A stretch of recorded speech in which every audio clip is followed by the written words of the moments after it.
subscribe now and press the bell icon. Never miss an update. Good morning friends, मैं मृत्युंजय सिंह आज महासागरीय जलधाराएं या oceanic current को लेकर के उपस्थित हूं। कोई भी एग्जाम देने जाइए, यूपीएससी से लेकर स्टेट पीएससी या अन्य छोटे एग्जाम जो वनडे एग्जाम के रूप में होते हैं, हर एग्जाम में यहाँ से 2 से 3 क्वेश्चन आपको मिलेंगे जलधाराओं को लेकर के। हो सकता है कुछ जलधाराओं को लेकर के अटलांटिक महासागर की जलधाराओं को लेकर के पूछ दे, अथवा प्रशांत या हिंद महासागर की जलधाराओं को लेकर के पूछ दे। सामान्यतः जीएस के स्तर पर यहाँ मेंस में क्वेश्चन नहीं आते, हालांकि ऑप्शनल में जरूर आते हैं। लेकिन गत वर्ष जिन लोगों ने भी 2018 यूपीपीसीएस मेंस का क्वेश्चन देखा हो, तो जीएस के फर्स्ट पेपर में यहाँ से क्वेश्चन पूछा हुआ था, महासागरीय जलधाराओं की उत्पत्ति के कारण को स्पष्ट कीजिए, साथ ही साथ किन्हीं 2 गर्म जलधाराओं का नाम लिखिए। तो यहाँ से क्वेश्चन वहाँ गर्म और ठंडी जलधाराओं को लेकर के भी पूछे जाते हैं। तो हम चलते हैं इसके आगे कि हम इस पूरे सेक्शन को लेकर के चलें कैसे। अब जान लें कि महासागरीय जलधाराएं होती क्या हैं, अर्थात महासागर यानी कि महासागर में चलने वाली जलधारा। तो जलधारा क्या देख लेते हैं एक रूप में महासागरीय जलधारा। महासागर में क्वेश्चन को देखिए पूरी तरह से कि हमें कैसे लेके चलना है महासागरीय जलधारा को लेकर के, जहां से फिल्म्स में क्वेश्चन आते रहते हैं। तो महासागर में उत्पन्न जल के क्षैतिज एवं ऊर्ध्वाधर प्रवाह से महासागरीय परिसंचरण की उत्पत्ति होती है। फिर से लाइन देखिए क्या लिखा है, महासागर में उत्पन्न जल के क्षैतिज एवं ऊर्ध्वाधर प्रवाह से महासागरीय परिसंचरण या ओशियनिक सर्कुलेशन की उत्पत्ति होती है, जिसमें जलीय सतह पर क्या होगा, उच्च जल स्तर से निम्न जल स्तर की ओर जल के क्षैतिज प्रवाह को महासागरीय जलधारा कहते हैं। हो सकता है कोई प्रीलिम्स में क्वेश्चन आ जाए कि महासागरीय जलधाराएं का जो प्रवाह होता है क्षैतिज होता है, हॉरिजॉन्टल होता है, या ऊर्ध्वाधर होता है, या दोनों होता है। तो ध्यान रखिएगा, महासागरीय जलधाराओं का प्रवाह जब भी होगा केवल क्षैतिज होगा, जबकि जो महासागरीय परिसंचरण है वह क्या होगा, क्षैतिज और ऊर्ध्वाधर दोनों होगा। जैसे देखिए यह महासागरीय जलधारा ऐसे जा रही है, ऐसे आ रही है, ऐसे आ रही है, फिर ऐसे। तो यह पूरे सर्कल को हम महासागरीय परिसंचरण कहेंगे। यहाँ तक कोई दिक्कत तो नहीं हुई। आगे देखिए, अब जलधारा किसे कहेंगे, उसे देखिए महासागरीय जलधारा। तो महासागरीय जलधारा क्या होगा, उच्च जल स्तर से, मान लीजिए उच्च जल स्तर है और इधर निम्न जल स्तर है, तो उच्च जल स्तर से निम्न जल स्तर की ओर जलधारा का प्रवाह होगा, और यह प्रवाह क्या होगा, केवल क्षैतिज होगा। ध्यान रखिए। अब इसके आगे देखिए, यह पूरा का पूरा सेक्शन कहाँ से, यही है वो क्वेश्चन जो यूपीपीएससी मेंस 2018 में पूछा हुआ था कि महासागरीय जलधारा की उत्पत्ति के कारकों का उल्लेख कीजिए और किन्हीं 2 प्रमुख गर्म जलधाराओं का उल्लेख कीजिए। ठीक है, तो आज सारा आप समझ जाएंगे यहाँ से क्या कारक क्या है। देखिए, किसी भी जलधारा की उत्पत्ति में एक महत्वपूर्ण कारक क्या होगा, तापमान। तापमान को कैसे डिफाइन करेंगे कि जलधारा की उत्पत्ति हो रही है कि नहीं। तो ध्यान रखिएगा, इससे पूर्व के वीडियो में हमने आपको क्या बताया था, 0 डिग्री या भूमध्य रेखी क्षेत्रों के बारे में बताया था। इसके अलावा 23.5 डिग्री जो उत्तरी अक्षांश था उसे कर्क रेखा, और 23.5 डिग्री जो दक्षिणी अक्षांश था उसे हमने मकर रेखा का नाम दिया था। तो तापमान क्या है, अगर ये 0 डिग्री है, मान लीजिए अगर ये 0 डिग्री है, तो इसके ऊपर क्या होगा, 23.5 डिग्री नॉर्थ और इसके 23.5 डिग्री साउथ। तो ध्यान रखिएगा, ये क्या है, निम्न अक्षांश है, और अगर इस निम्न अक्षांश से उच्च अक्षांश की ओर किसी जलधारा का प्रवाह हो रहा है, तो यह क्या होगी, गर्म जलधारा। जो नीचे से ऊपर जाए वो क्या होगा, गर्म जलधारा। यानी कि निम्न अक्षांश से उच्च अक्षांश की ओर अगर किसी जलधारा का प्रवाह हो रहा है तो वह क्या होगा, गर्म जलधारा। और यह तापमान के आधार पर तो है ना कि ठंडी है या गर्म होगा। दूसरा कॉन्सेप्ट क्या है कि अगर मान लीजिए ये 66.5 डिग्री है या 90 डिग्री है, जो भी मान लीजिए, अगर उच्च अक्षांशीय क्षेत्र से, इन क्षेत्र से निम्न अक्षांशीय क्षेत्र में किसी जलधारा का प्रवाह हो रहा है, तो उच्च अक्षांशीय क्षेत्र में क्या होगा, ठंडे प्रदेश होते हैं, तो उच्च अक्षांशीय क्षेत्रों से जो जलधारा का प्रवाह होगा वह जलधारा कैसी होगी, ठंडी। इस 2 चीज़ को ध्यान रखिएगा, बहुत ही महत्वपूर्ण है, और यही कॉन्सेप्ट का पूरे आधार है। अब देखिए, महासागरीय जलधारा की उत्पत्ति को प्रभावित करने वाले कारकों में पहला कारक क्या है, तापमान या टेम्परेचर बता दिया कि निम्न अक्षांश से उच्च अक्षांश की ओर गर्म जलधाराओं का, जबकि उच्च अक्षांश से निम्न अक्षांश की ओर ठंडी जलधाराओं का प्रभाव होगा। इसके अलावा क्या होगा, जल की लवणता भी यह निर्धारित करेगी कि जलधाराओं का प्रवाह किधर से किधर होगा। तो ध्यान रखिएगा, हमने भी एक सामान्य कॉन्सेप्ट क्या बताया था आपको कि उच्च जल स्तर से निम्न जल स्तर की ओर जलधारा का जो क्षैतिज प्रवाह होगा उसे महासागरीय धाराएं कहते हैं, इतना बताया था। अब ध्यान रखिएगा, लवणता और जल स्तर में विपरीत संबंध होता है, इस चीज़ को बहुत ध्यान रखिएगा। मैंने क्या कहा, जो सैलिनिटी है, ठीक है, और जो जल स्तर है, ठीक है, इसमें व्युत्क्रमानुपाती संबंध होता है। ठीक है, इस चीज़ को रट लीजिएगा क्योंकि इसे प्रीलिम के पॉइंट ऑफ व्यू से पढ़ा रहा हूँ। तो जल की लवणता क्या होगी, जहाँ कम होगी, जल की लवणता यदि कम हो रही है तो यहाँ जल स्तर क्या होगा, ऊंचा होगा। ठीक है, तो जल की लवणता कैसे प्रभावित कर रहा है जलधाराओं की उत्पत्ति को, कि ऐसी स्थिति में जिस क्षेत्र में जल की लवणता कम होगी अर्थात जल स्तर उच्च होगा तो अधिक लवणता की ओर इसका प्रवाह होगा, दूसरा फैक्टर। तीसरा, जल का घनत्व ही वह कारण है जो निर्धारित करेगा कि जल स्तर अधिक है अथवा कम है। इसके अलावा यदि हम उप अक्षांशीय क्षेत्रों में जाएं तो हिमगलन से, जो हिमानियों का पिघलना होता है, हिमगलन से ताजे जल की आपूर्ति होगी और जब ताजे जल की आपूर्ति होगी तो निश्चित रूप से जल स्तर क्या हो जाएगा, अधिक हो जाएगा। इस कारण से वहाँ ठंडी जलधाराओं की उत्पत्ति होती है वहाँ से। और इसके अलावा आपने सुना होगा ना व्यापारिक पौने या पूर्वी पौने, इसके अलावा पछुआ पौने, इनके द्वारा भी कहीं न कहीं जलधाराओं का प्रवाह निश्चित होता है। जैसे देखिए, यदि यह भूमध्य रेखीय क्षेत्रों में है अर्थात व्यापारिक क्षेत्रों में है, विशेषकर व्यापारिक पौने जहाँ चलती हैं उस क्षेत्रों में जलधाराओं का प्रभाव कहाँ होगा, देखिए पूर्व से पश्चिम की ओर होगा। ठीक है, जलधाराओं का प्रवाह विशेष करके विषुवत रेखीय क्षेत्रों में क्या है वो अभी आगे बताऊंगा, पहले जितना बता रहा हूँ उसे कंसेप्ट को देखिए।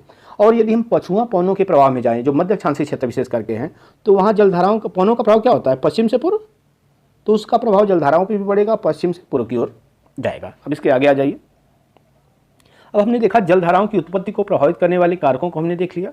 इसके अलावा जलधारा जो जा रही है किसी न किसी दिशा में जाएगी ना, तो जलधाराओं की दिशा या डायरेक्शन को प्रभावित करने वाले भी कुछ महत्वपूर्ण कारक हैं, जिनमें 3 महत्वपूर्ण कारक हैं। पहला कोरियालिस बल, ठीक, दूसरा पवन की दिशा, डायरेक्शन ऑफ विंड, और तीसरा जो तट का स्वरूप और विस्तार है।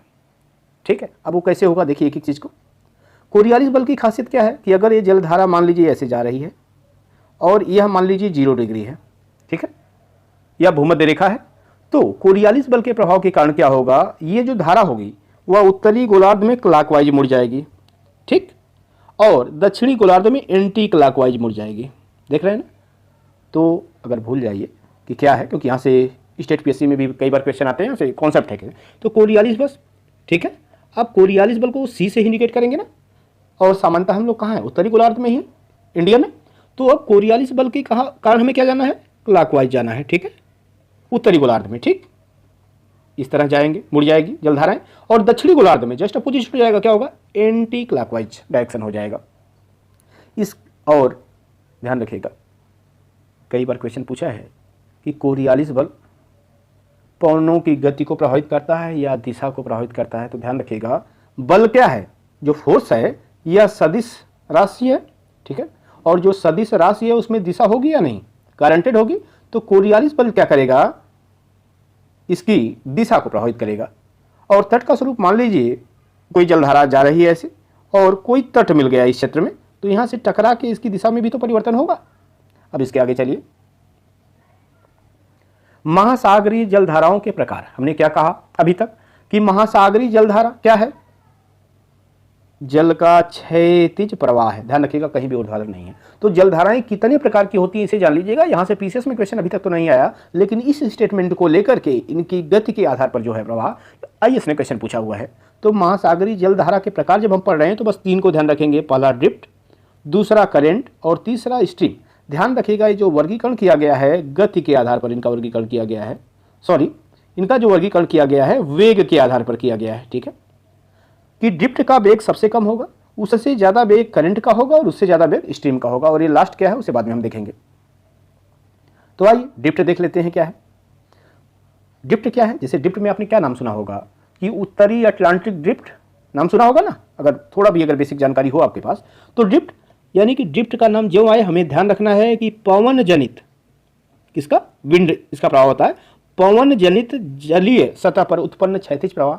अब देखिए ड्रिफ्ट हो, करंट हो या स्ट्रीम हो, चूंकि ये जलधारा का प्रकार है तो ये सदैव क्षैतिज ही चलेंगे, तो हमें इस चीज को रखना नहीं है।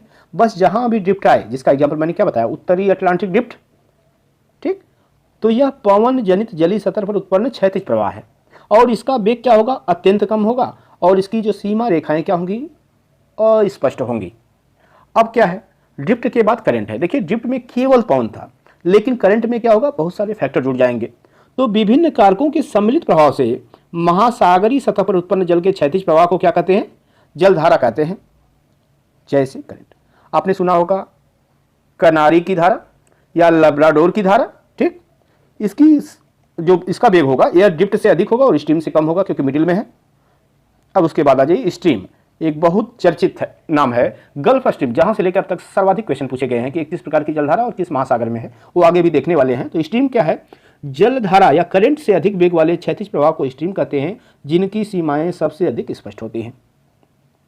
अब इसके बाद आ जाइए, हमने क्या कहा कि ड्रिफ्ट, करंट और स्ट्रीम ये जलधारा के प्रवाह है। अब देखिए, जो जलधारा का प्रवाह होता है जलीय सतह पर कैसे होता है? क्षैतिज दिशा में होता है ना। अब यही प्रवाह यदि जलीय सतह पर न होकर के नितल पर हो, यानी कि सागर के नितल पे हो और इस जलधारा के विपरीत दिशा में हो, तो इसे हम क्रीप या अंडरटाउ करंट या क्या कहते हैं? सर्पण कहते हैं। तो देख लीजिए, महासागरीय नितल के समीप जलधाराओं के विपरीत दिशा में उत्पन्न जल के क्षैतिज प्रवाह को सर्पण कहते हैं। अब इससे आगे चलिए, अब यही है, देखिए महासागरीय परिसंचरण हमने क्या बताया था? महासागरीय परिसंचरण में क्या होगा? क्षैतिज और ऊर्ध्वाधर दोनों परिसंचरण होगा। ये क्षैतिज भी हो गया, ऊर्ध्वाधर भी हो गया, देख रहे हैं आप, ये क्षैतिज हो गया और ये ऊर्ध्वाधर हो गया परिसंचरण। यह तो महासागरीय परिसंचरण है। अब ये जो क्षैतिज हो रहा है प्रवाह महासागरीय सतह पर, इसे जलधारा कहेंगे। और इसके जस्ट विपरीत देखिए, महासागरीय नितल है, इस पर ये जलधारा का प्रवाह हो रहा है और जलधारा के विपरीत दिशा में हो रहा है, तो इसी को सर्पण या क्रीप या अंडरटाउ करंट कहेंगे। अब यहाँ से हम अपने मूल बिंदु की तरफ प्रमुख होते हैं और ध्यान रखिएगा, पूरे जलधारा को केवल मैप के द्वारा समझना है, हमें इससे ज़्यादा नहीं समझना है। और एक साथ ही अटलांटिक महासागर, हिंद महासागर और प्रशांत महासागर की जलधाराएं स्पष्ट हो जाएंगी। बस एक बार देखने का प्रयास आप ध्यान से करिएगा।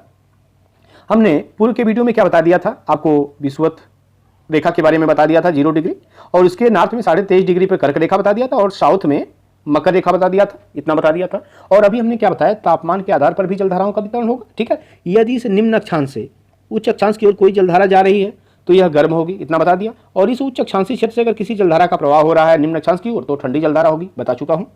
अब इससे आगे देखिए क्या है। सबसे पहले हमारा फोकस जो होगा वो अटलांटिक महासागर की जलधाराओं को लेकर के होगा। ठीक है, अब ये देखिए, अब कुछ चीज़ें आपको नजर आ रही हैं। अब क्या देखना है आपको? जैसे ये विषुवत रेखा है ना, यह 0 डिग्री है, तो इस 0 डिग्री के आसपास या 23.5 डिग्री के आसपास जितनी जलधारा होंगी 90% क्या होंगी? यह गर्म जलधारा होंगी। क्या होंगी? क्यों? क्योंकि यह उष्णकटिबंधीय क्षेत्र में है। ठीक, तो अब देखिए हमें क्या देखना है इस पूरे क्रम में, और ध्यान रखिएगा। चलिए इसके आगे बता देते हैं क्या कि जलधारा कैसे होगी। ये मान लीजिए 0 डिग्री के उत्तर में जा रही है, तो यह क्या होगी? विषुवत रेखीय जलधारा हो जाएगी। और ऐसा ये उत्तरी विषुवतीय जलधारा हो जाएगी क्योंकि नॉर्थ में है। और 0 डिग्री के साउथ में अगर ऐसी जलधारा चल रही है तो यह विषुवत रेखीय जलधारा होगी। और यह जलधारा कहीं न कहीं देखिए यहाँ क्या है, तटीय इलाका है, टकराएगी। और टकराने के बाद क्या होगा? जल की अधिकता होगी और इससे वापस भी एक जलधारा का विकास होगा, जिसे प्रति विषुवतीय जलधारा कहेंगे। बस इतना आपको समझना था, बाकी चीज़ें आपको मैप में मैं समझा दूंगा कि क्या है। अब देखिए, हमने अभी क्या बताया कि यह विषुवत रेखीय, देखिए नॉर्थ इक्वेटोरियल करंट लिखा हुआ है ना ऊपर, देखिए जो ये वाला पार्ट है नॉर्थ इक्वेटोरियल करंट। ठीक, और यहाँ साउथ इक्वेटोरियल करंट है, यहाँ हो गया। और इसी के बीच जो बहेगी वो प्रति विषुवतीय रेखीय जलधारा होगी। और ये सारी जलधाराएं जो इसके बीच में होंगी सामान्यतः क्या होंगी? गर्म जलधारा होंगी। सामान्यतः बोल रहा हूँ, एक दो अपवाद है, उस अपवाद को बताते चलूंगा। तो यह विषुवत रेखीय जलधारा जो है इक्वेटोरियल करंट है, जो आगे बढ़ती है, तो यह देखिए युकाटन चैनल आपको मिल जाएगा एक, और यह उसके बाद जब जाएंगे यह तो पश्चिमी द्वीप समूह है।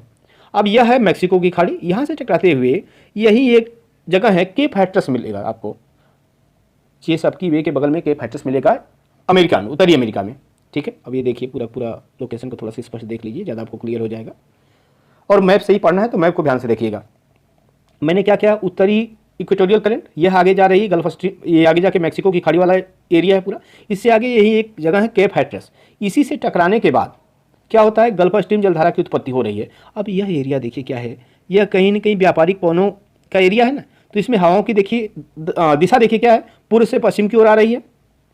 और यहाँ से देखिए जो यह पूरा एरिया है ऊपर वाला, यह किसका बेल्ट है? पछुआ पवनों का बेल्ट है। ठीक है, मैंने कहा ना पवनों का भी एक महत्वपूर्ण रोल होगा इसके निर्धारण में। तो जो पछुआ पवनों का प्रवाह, इसके प्रवाह में देखिए अब दिशा गल्फ स्ट्रीम जो जलधारा है जिसकी उत्पत्ति हो जा रही है, दिशा क्या हो रही है? ये पश्चिम दिशा है, पश्चिम से पूर्व की ओर होती जा रही है। चूंकि यह गर्म जलधारा है, इस वजह से यूरोप, इधर देखिए पूर्व में बढ़ते हुए यूरोप के पास पहुंची, तो यहाँ के सामान्य टेम्परेचर में इस क्षेत्र के वृद्धि हो जाती है, जिस कारण से यहाँ के जो पोर्ट होते हैं वह 12 महीने खुले रहते हैं, जबकि होना नहीं चाहिए। इस जलधारा के प्रवाह की वजह से इसका टेम्परेचर बढ़ जाता है। यहाँ से भी क्वेश्चन आते हैं। अब इसके आगे देखिए क्या है। अब देखिए ये उच्च अक्षांश है ना, ये ग्रीनलैंड वाला इलाका है, ठीक है। और यह ग्रीनलैंड क्या उच्च अक्षांश में है, तो अब ग्रीनलैंड से जो जलधारा आ रही है इधर देखिए कलर चेंज है, यह क्या है उच्च अक्षांश से निम्न अक्षांश की ओर आ रही है, तो ठंडी जलधारा होगी।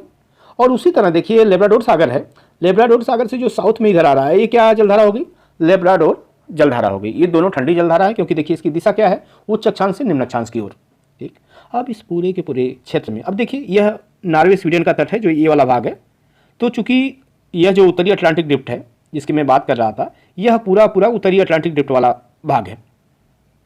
तो यह नॉर्वे स्वीडन के पास पहुंचता है, जो नॉर्वे वाला पार्ट है जब इधर पहुंचता है तो इसे नॉर्वेजियन जलधारा के नाम से जाना जाता है। यहाँ तक ठीक।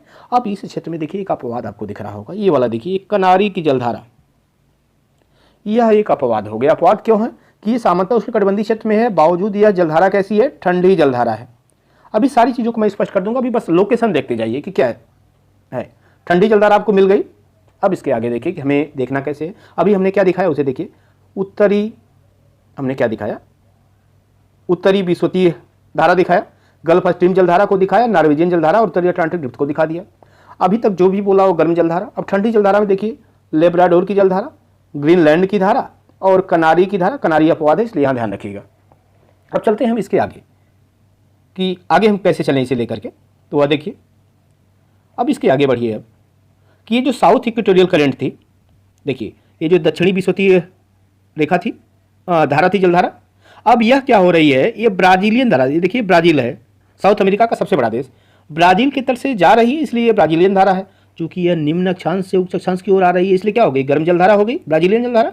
जबकि वहीं दूसरी तरफ देखिए ये फाकलैंड द्वीप समूह है, ठीक है, और यह उच्च अक्षांश से निम्न अक्षांश की ओर जा रही है इसलिए फाकलैंड जलधारा क्या हो गई, ठंडी जलधारा हो गई। लोकेशन ही देखिएगा क्योंकि यहाँ से दो क्वेश्चन होते हैं, एक तो जलधारा पूछता है ठंडी या गर्म है, दूसरा क्वेश्चन यहाँ से पूछा जाता है कि यह किस महासागर की जलधारा है, उत्तरी अटलांटिक महासागर की या दक्षिणी अटलांटिक महासागर की। तो सारा एक एक रट जाएंगे अभी आप, कहीं दिक्कत नहीं होगी। आगे देखिए इसके आगे, यहाँ तक समझ में आ गया। अब देखिए जो फाकलैंड धारा अभी साउथ में मैंने आपको दिखाया, अब इसके बाद देखिए क्या कुछ जलधारा जा रही है उसे देखिए आप, बहुत सारी धाराएं आ गई। अब देखिए अब ब्राजीलियन धारा को हमने दिखा दिया और फाकलैंड जलधारा को क्या बताया, ठंडी जलधारा है, ठीक है। अब जो वेस्ट विंड ड्रिफ्ट है यानी कि पश्चिमी जो प्रवाह है, ठीक है, ड्रिफ्ट में वैसे भी क्या बताया था कि पवन जनित ही होता है। तो देखिए ये जो हवाएं पश्चिम से चल रही हैं पूरब की तरफ, देखिए क्या हो रहा है, एक धारा ये जो अफ्रीका वाला निचला वाला इलाका है यहाँ से टकरा के जा रही है, कहाँ जा रही है, निम्न अक्षांश की ओर, उच्च अक्षांश से। तो यह क्या हो गई, एक ठंडी जलधारा हो गई। और यह पूरा पूरा पश्चिमी जो वेस्ट विंड ड्रिफ्ट है ये आगे बढ़ते बढ़ते दूसरी धारा कहाँ पहुंच रही है, ऑस्ट्रेलिया के पास पहुंच रही है, देखिए वेस्ट इंडीज। तो यह टकराती है फिर यहाँ ऑस्ट्रेलिया के तट पे, तो एक ऑस्ट्रेलिया के पश्चिमी तट पे टकरा रही है, देखिए यहाँ ठंडी जलधारा है, और यह आगे बढ़ते हुए न्यूजीलैंड तक पहुंच जाती है। इसके अलावा अब आपने अटलांटिक महासागर की जलधारा को देख लिया, अब सारी चीज़ों को देखिए। अब हम हिंद महासागर की जलधारा की ओर बढ़ेंगे। अब वो कैसे बढ़ना है उसे देखिए। जो कॉन्सेप्ट यहाँ दिया था वही कॉन्सेप्ट यहाँ है, इसलिए इससे ज़्यादा यहाँ जानने की ज़रूरत नहीं है। अब उसे देख लीजिए। हमने अभी तक क्या बताया था कि यह विषुवत रेखा है, ठीक है, और अगर कोई भी जलधारा इस तरह जा रही है तो वो विषुवतीय धारा होगी। अगर नॉर्थ से जा रही है तो उत्तरी विषुवतीय धारा, और साउथ से जा रही है तो दक्षिणी विषुवतीय धारा, और इसे टकरा के ही क्या होगा, प्रति विषुवतीय जलधारा की उत्पत्ति होगी। तो यही देखिए, इधर आ जाइए आप, हिंद महासागर में आ जाइए। अब ये देखिए क्या है, यहाँ इक्वेटोरियल करंट देख रहे हैं। चूंकि हिंद महासागर की विशिष्ट स्थिति होती है, इनकी दिशाओं में परिवर्तन होता है मौसम के अनुसार, ठीक है, क्योंकि 6 महीना हवाएं क्या चलती हैं, स्थल से समुद्र, और 6 महीने स्थल से समुद्र की ओर, ठीक। अब देखिए अब क्या हो रहा है, ये दक्षिण में इधर आ जाइए। देखिए यहाँ क्या है, साउथ इक्वेटोरियल करंट यानी कि दक्षिणी विषुवतीय जलधारा, और उसके ऊपर देखिए उत्तरी विषुवतीय जलधारा, ये प्रशांत महासागर वाला इलाका देखिए आप, ठीक। और इसके बीच में क्या होगा, इक्वेटोरियल काउंटर करंट यानी कि प्रति विषुवतीय जलधारा है, ठीक। और हिंद महासागर की विशिष्ट स्थिति देख ही रहे हैं, इसमें मौसमी परिवर्तन होता रहता है। अब यहाँ से जलधाराएं ही ज़्यादा पूछी जाती हैं। अब आगे दूसरा देख लीजिए, कुछ और जलधाराओं के बारे में भी देख लीजिए। यह देखिए क्या है, कैलिफोर्निया की ठंडी जलधारा। क्या है, यह कैलिफोर्निया का तट है अमेरिका में, अमेरिका के पश्चिमी भाग में। तो कैलिफोर्निया देखिए उच्च अक्षांश से आ रही है, तो क्या हो गई, ठंडी जलधारा हो गई। एक अपवाद क्या है, उत्तरी पश्चिमी करंट, यह देखिए गर्म जलधारा के रूप में आप देख रही है। इसके अलावा एक अपवाद और है जिसे ध्यान रखिएगा, यह सोमालिया वाला जो तट है, ये सोमालिया का तट है। तो कभी भी सोमालिया जलधारा का नाम आ जाए तो हमेशा वो अपवाद है पूरे विश्व में, यह ठंडी जलधारा है, ध्यान रखिएगा। सोमालियन जलधारा कैसी है? ठंडी जलधारा है। इसे नोट कर लीजिएगा, बारंबार क्वेश्चन में पूछा जाता है। अब इस सारे खंड को एक साथ देखिए कि आपको कैसे लेके चलना है। आपको सारी जलधाराओं को एक साथ याद दिला दूंगा ताकि कोई आपको दिक्कत नहीं है।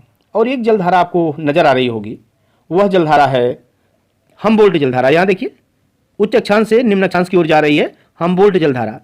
चूंकि यह पेरू के तट से होकर गुजरती, इसलिए पेरू की जलधारा भी कहते हैं। चूंकि हमबोल्ट एक भूगोलविद थे, तो हमबोल्ट महोदय ने इस जलधारा की खोज की थी, इसलिए इसका नाम हमबोल्ट जलधारा भी पड़ गया। ठीक है, अब हिंद महासागर की जलधारा वाला ये जो पार्ट था हमने बताया था। अब देखिए, इसमें हिंद महासागर में एक जलधारा क्या है? अगुलास जलधारा, जो कैसा है? रेड कलम से दिख रहा है, यानी कि गर्म जलधारा है। अब और क्या है? कुछ जलधारा देखिए यहाँ प्रशांत महासागर, ये देखिए क्यूरोसियो जलधारा, निम्न अक्षांश से उच्च अक्षांश से ओर जा रही है, तो क्या? गर्म जलधारा। और ओएसियो जलधारा है, ठंडी जलधारा है। यह देखिए, हमने आपको विश्व वितरण इसका दिखाने का प्रयास किया। मुझे मालूम है कि बहुत जटिल चैप्टर, इसे समझ में नहीं आता है। तो अब देखिए, मैं क्या करने वाला हूँ कि ये जो जलधारा है, ठीक है, तो जितनी ठंडी जलधाराएं हैं उन्हें एक साथ आपको बता दे रहा हूँ। इस मैप पे ही बता दूंगा ताकि आपको कोई समस्या ना हो। देखिए, ये कलर दिख रहा है। सबसे पहले आ जाइए केक। ठीक है, क्या है? केक। केक क्या है? देखिए, के से कैलिफोर्निया जलधारा। अभी देखिए, केवल ठंडी जलधारा बताऊंगा ताकि कोडिंग से आप याद कर लीजिए। केक आज तक आप लोगों ने कभी गर्म खाया है, ठंडा ही खाया ना? तो के से कैलिफोर्निया और क जो लास्ट में है कनारी जलधारा, देखिए अपवाद है। तो केक ठंडा होता है। तो अब देखिए, इसके समान लोकेशन भी लगभग समान है। और दोनों की खास विशेषता क्या है? देखिए, महाद्वीपों के पश्चिमी भाग में दोनों जलधाराएं हैं। ठीक, तो केक कैसा होता है? ठंडा होता है, तो ठंडी जलधारा होगी ना। इसके अलावा आपको क्या ध्यान रखना है? ठीक है, केक हो गया। अब उसके बाद दिख रहा है एक हमबोल्ट जलधारा। ठीक है, तो हमबोल्ट जलधारा ठंडी या गर्म, आपको दिक्कत हो सकती है। ठीक है, तो याद कर लीजिए, हमबोल्ट को हम्बल याद कर लीजिएगा। क्या याद कर लीजिए? हम्बल। ठीक है, तो जो हम्बल व्यक्ति होता है वो वास्तव में शांत स्वभाव का होता है, ठंडा स्वभाव का होता है। ठीक है, हम्बल व्यक्ति। ठीक, तो केक हो गया कैलिफोर्निया और कनारी की जलधारा ठंडी जलधारा। और जो हम्बल व्यक्ति है वो वैसे भी शांत होगा, यानी कि ठंडी जलधारा होगी, हमबोल्ट की जलधारा हो गई। अब देखिए, उसके बाद आपको क्या देखना है? सारी ठंडी जलधाराओं को एक साथ देख लीजिए, सारे महासागरों की, कि आपको प्रॉब्लम ना हो। उसके अलावा देखिए, जब ग्रीनलैंड जलधारा लिख रहा है, इधर देखिए ग्रीनलैंड जलधारा आपको दिख रहा है ना? तो जहां भी ग्रीन अर्थात हरियाली होगी, जहां हरियाली होगी वो वैसे भी ठंडा जगह होगा। जिसे घूमने के लिए कहाँ जाते हैं लोग? ठंडे प्रदेशों में। ठीक है, तो ग्रीनलैंड हो गया। और अभी तो कोरोना का संकट चल रहा है, हर व्यक्ति की जो जांच हो रही है कहाँ? लैब में हो रही है। देखिए, लैब किस में हो रही है? लैब में हो रही है। तो लैब कैसा होता है? लैब में जो जहाँ एसी की व्यवस्था होगी कि नहीं, अर्थात वह लैब जहां भी होगा वो ठंडा होगा। ठीक, अब देखिए हमने क्या क्या बताया, बस उसे अभी एक बार देख लीजिए, सारी चीजें एक साथ स्पष्ट हो जाएगी। पहले हमने कोड दिया आपको केक। केक का मतलब कैलिफोर्निया और कनारी, ठंडी जलधारा हो गई। और जो व्यक्ति हम्बल होगा वो गारंटेड ठंडा ही होगा। ठीक, और जिसे हरियाली की लत हो वो तो ऐसे भी ठंडा होगा। और लैब में एसी होती है कि नहीं, लेब्राडोर, वह भी ठंडी जलधारा हो गई। ठीक है, कभी कभी इंसान ज्यादा हम्बल हो ना, तो बगल में भी ताक झांक कर लेता है। कहाँ? बगल में, अर्थात बेंगुला, बगल में। ठीक है, ठंडे स्वभाव वाला इंसान कभी अगल बगल भी देख लेता बेंगुला। और बेंगुला ही नहीं देखता, बगल में ही नहीं देखता, और क्या करता है? कभी कभी उससे आगे भी चला जाता है, पश्चिम में जाते जाते ऑस्ट्रेलिया तक चला जाता है। तो ध्यान रखिएगा, यहाँ से बगल में हमबोल्ट साहब गए तो जलधारा क्या है? ठंडी जलधारा है। अब देखिए, ऑस्ट्रेलिया से लेकर के क्वेश्चन आता है पश्चिमी ऑस्ट्रेलिया और पूर्वी ऑस्ट्रेलिया। ठीक है, तो देखिए, जो पश्चिमी ऑस्ट्रेलिया, वेस्टर्न ऑस्ट्रेलियन करंट है, यह ठंडी है। वैसे भी कॉमन सेंस लगाइए ना, हम जैसे लोग क्या है, पूर्वी देशों में रहते हैं। ठीक है, यानी कि गर्म प्रदेशों में रहते हैं, तो यहाँ गर्मी ज़्यादा होती है। ठीक है, और जो पश्चिमी क्षेत्र में रहते हैं यानी कि ऑस्ट्रेलिया, वो क्या होते हैं? ठंडे होते हैं सामान्यतः। और पूर्वी ऑस्ट्रेलियन जलधारा कैसी हो गई? गर्म जलधारा हो गई। यहाँ तक समझ में आ गया? अब आ जाइए, कुछ आगे चलते हैं हम लोग। अगुल्लास जलधारा। अब देखिए, ये हिंद महासागर की जलधारा है, यह अगुल्लास तक। अब नाम ही अगुल्लास मतलब आग। आग ठंडी कैसे हो जाती है? वो गर्म ही होगी, तो वहाँ दिमाग ही नहीं लगाना है। इसके अलावा भी हम ठंडी जलधारा बता रहे थे ना। अब देखिए, ओएसयू कैसे है? अब देखिए, कोई हम्बल व्यक्ति बगल में चला गया, किसी को देख लिया। ठीक है, तो बगल वाले ओए करके मजा भी लेते हैं, देखो भैया ये भी गया ओए, ओएसयू, इसे क्यों जलधारा भी कहते हैं। ठीक है, तो अब ये सारी ठंडी जलधाराओं का क्रम हो गया। और अगर आपको ठंडी जलधारा पता हो गई तो गर्म जलधारा अपने आप ही जो बची हुई याद रखिए। ठीक है, अब ये देखिए, एक जलधारा और भी बार बार पूछा जाता है, क्यूरोसियो ठंडी है गर्म? तो ध्यान रखिए, जिसके पास जो टीनेजर होता है ना, क्यूरियासिटी हर चीज़ जानने की ज़्यादा होती है, क्यूरियासिटी तो गर्म ही होगा ना, क्यूरोसी हो तो हमें ध्यान रखना। अभी तक हमने बताया ठंडी जलधारा, अब देखिए सारा एक साथ, इससे ज़्यादा आगे पढ़ने की जरूरत नहीं है। हमने पहला बताया था केक कटेगा सब में बटेगा था, कैलिफोर्निया और कनारी जलधारा ठंडी हो गई, और जो हम्बल होगा अर्थात हम्बोल्ट होगा या पेरू होगा, ठीक है, वह क्या होगा, हम्बोल्ट की धारा को पेरू की जलधारा भी कहा जाता है, ठंडा ही होगा। और हम्बल व्यक्ति क्या करता है, कभी कभी अगल बगल भी जा चल लेता है, बेंगुला की धारा, और बगल जाते बगल में नहीं, बगल में ऑस्ट्रेलिया भी, पश्चिमी ऑस्ट्रेलिया भी चला जाता है, ठीक, ठंडी जलधारा। इसके अलावा हमने क्या बताया था, जो व्यक्ति हरियाली देखता है अर्थात ग्रीनलैंड जाता है वैसे ठंडा होगा, और लैब में अर्थात लेब्राडोर में क्या होगा, वास्तव में एसी की व्यवस्था होगी तो ठंडी जलधारा होगी। और पता चला कि हम्बोल्ट महोदय बगल वाली को देख, मतलब बगल में देख लिए तो लोग क्या कहते हैं, वो ये भी गया गया गया, तो ये सारी ठंडे, और जो सब ठंडे आप जान गए तो जो बच गया उगर, तो हम अपना दिमाग क्यों लगाएं। तो ठंडी जलधारा हमने कनारी बताया ही था, केक वाला कोड आपको याद है, कैलिफोर्निया और कनारी, ठीक है। इसके अलावा हमने बताया था क्या कि हम्बोल्ट महोदय यानी कि हम्बल व्यक्ति हैं तो बगल वाले को देख दिए, और बगल वाले के साथ हमने क्या किया कि फाकलैंड, सुनिए, बगल वाले के साथ हम पश्चिमी ऑस्ट्रेलिया तक भी नहीं लेके गए थे, और जहां हरियाली हो लोग ठंडे प्रदेशों में ही जाना चाहते हैं, यहाँ दिक्कत नहीं, और लैब में तो एसी होती ही होती है, यहाँ तक कोई दिक्कत नहीं। और अगर गलती से हम्बोल्ट महोदय कहीं किसी के साथ पकड़े जाते हैं अगल बगल में तो लोग कहते हैं वो क्या कर दिया भाई हम्बोल्ट ने, तो एसी और क्यूराइल धारा, ठीक है। और उसके बाद एक महत्वपूर्ण धारा है फाकलैंड की धारा, यह भी ठंडी धारा है। चले, अब बाकी आप बहुत कुछ लिखा हुआ देख लीजिए, क्यूराइल बता ही दिया कि ओएसीओ या क्यूराइल ठंडी जलधारा, और क्यूरिसो क्यूरासिटी किसके अंदर, टीनेजर के अंदर होती है तो गर्म होगा, ठीक है। और पश्चिमी ऑस्ट्रेलिया वैसे भी बताया था ना, पश्चिमी क्षेत्र जो होता है वो ठंडा ही होता है, और पूर्वी क्षेत्र गर्म, तो पूर्वी ऑस्ट्रेलिया गर्म जलधारा। यह आप सब कुछ देख लिए, अगर देख लिए तो आगे कुछ है नहीं। उत्तरी अटलांटिक महासागर की जलधाराओं में हमने क्या बताया, उत्तरी विसोती जलधारा गर्म होगी, ठीक है। इसके अलावा छोटी छोटी जलधाराएं एंटीलीज, यूकाटन, ये आपको जानने की जरूरत नहीं है। हाँ, इसमें गल्फ स्ट्रीम जलधारा, इसे आपको जानना जरूरी है क्योंकि उत्तरी पूछेगा, ये गर्म जलधारा है। और उत्तरी अटलांटिक धारा हमने बता ही दिया। इरमिंगर की धारा, अगर ऑप्शनल जियोग्राफी होगा तो इसकी आवश्यकता होगी, नहीं तो आपको बस 3 चीज पे ध्यान रखना है। किस पे, उत्तरी विसोती धारा, चूंकि ये हर महासागर में पाई जाएगी। इसके अलावा गल्फ स्ट्रीम और उत्तरी अटलांटिक धारा। अब गर्म है तो ठंडा का कोड वैसे भी बता दिया था, लेब्राडोर और पूर्वी ग्रीनलैंड की धारा, हरियाली होगी, और कनारी केक वाला कोड याद ही है। चलिए अब आगे, दक्षिणी अटलांटिक महासागर में दक्षिणी विसुती की धारा गर्म होगी। ब्राजील की धारा, ब्राजील का तट दिखाया था ना कि दक्षिण अमेरिका का सबसे बड़ा देश, ब्राजीलियन धारा। और ठंडी में क्या है, फाकलैंड, ठीक है, वो ठंडी जलधारा है। और दक्षिणी अटलांटिक प्रवाह जो सबसे साउथ में आपको दिखाया था। और बेंगुला की धारा बगल वाली बताया था ना, हम बोर्ड बगल वाले के पास चले गए थे, तो बेंगुला की धारा वैसे भी ठंडी होगी। अब चलिए हिंद महासागर की धारा, अब दक्षिणी विसुती धारा हो या उत्तरी विसुती, ये तो वैसे भी गर्म होगी, हर महासागर के लिए कॉमन है, तो इसे रखने की क्या जरूरत है। अब एक मोजाम्बिक है, मोजाम्बिक की धारा, वह भी गर्म है। इसके अलावा देख लीजिए, एक महत्वपूर्ण जो पूछता है बारंबार, वो अगुलास की जलधारा, वो हिंद महासागर है, अपना महासागर है, इसलिए हमें ध्यान भी रखना है। तो कि अगुलास यानी कि आग निकल रही है, तो वैसे भी गर्म जलधारा होगी। और ठंडी जलधारा मैंने आपको क्या बताया था, दक्षिणी हिंद महासागर प्रवाह हो जाएगा, प्लस पश्चिमी ऑस्ट्रेलिया की धारा। अब एक ही महासागर बचा है जिसे देखना है, हमें क्या देखना है, उत्तरी प्रशांत महासागर, उत्तरी विसुती धारा। वैसे भी बताया ना कि उत्तरी विसुती, दक्षिणी विसुती, जितनी भी विसुती धारा होगी हमेशा गर्म होगी, तो अपना दिमाग नहीं लगाना वहाँ। अब जिनके पास क्यूरियोसिटी होती है टीनेजर के पास, वो वैसे भी गर्म होते हैं। चलिए, और एक धारा सुसीमा की धारा है, आपके लिए महत्वपूर्ण नहीं है, क्वेश्चन था इसलिए यहाँ दे दिया हूँ। चलिए आगे, और गर्म क्या है, एक अपवाद हो सकता है कि अलास्का की धारा। अब अलास्का का एरिया देखिए सबसे उत्तरी इलाका है, फिर भी वहाँ की अलास्का की धारा क्या है, गर्म है, तो कुछ अपवाद को आपको ध्यान में रखना पड़ेगा। आगे आ जाइए, वो एसीओ हमने क्या किया था, हम बोल्ट महोदय बगल में चले गए तो लोग वो करने लगे, तो एसीओ क्यूराइल की धारा क्या है, ठंडी जलधारा हो गई। और उसी के बगल में कोकोटस की धारा है, आपको नहीं जानना है। और कैलिफोर्निया और कनारी केक वाला कोड दिया था, वो वैसे भी ठंडी जलधारा है। अगर आपने ये सब कुछ देख लिया है तो बहुत ज़्यादा आपको रटने की जरूरत नहीं है। अब गर्म में दक्षिणी प्रशांत में क्या होगा, दक्षिणी विसुती धारा। और पूर्वी ऑस्ट्रेलिया धारा आपको बताया था कि पूरब में गर्म लोग रहते हैं, और दक्षिणी प्रशांत में और पेरू या हम्बोल्ट की धारा, हम्बल लोग वैसे भी गर्म रहते हैं, ठीक है। अब 1 मिनट के अंदर जितनी ठंडी जलधाराएं आपको याद दिला देता हूँ, केक, कैलिफोर्निया और कनारी की जलधारा, हम्बोल्ट या पेरू की धारा, हम्बल लोग हैं तो ठंडे होंगे, और या कहाँ जाएंगे, क्योंकि बगल में चले जाते हैं, यानी कि बेंगुला की धारा ठंडी। और वहीं हमने बताया था गल्फ से फाकलैंड भी चले जाएंगे, वो भी ठंडी जलधारा है, दक्षिण अमेरिका में आइएगा। और जब पश्चिमी ऑस्ट्रेलिया में जाएंगे तो पश्चिमी ऑस्ट्रेलिया में क्या होगा, वो ठंडी जलधारा है। यहाँ तक समझ में आ गया। और हमने आपको क्या बताया था कि जो ग्रीनलैंड है, हरियाली चाहिए तो आपको ठंडे क्षेत्रों में जाना होगा, तो ठंडी जलधारा। और क्या बताया था, लेब्राडोर यानी कि लैब वाला कोड बताया था कि लैब में क्या होगा, परीक्षण होगा, एसी होगी, तो ठंडी जलधारा। और ओएसीओ, अब हम बोल्ट महोदय ने क्या किया, बगल में चले गए, कुछ लोगों ने पकड़ लिया, तो वो हुआ ठंडी जलधारा। और यह रहा एक सामान्य कोड, और यह बहुत ही जटिल टॉपिक था। इस पूरे क्लास को 3-3, 4-4 क्लास में पढ़ाने के बाद भी संभावना होती है कि क्वेश्चन गलत हो, फिर भी मैंने एक सेक्शन में आपको कवर करने की कोशिश किया है। और इस ट्रिक को अगर आप आजमाते हैं तो मुझे नहीं लगता यहाँ से पीटी हो या मेंस हो, कहीं भी सिंगल क्वेश्चन आपसे बच जाए। यदि वीडियो पसंद आता है तो इसे लाइक, शेयर और सब्सक्राइब जरूर करें। मिलते हैं।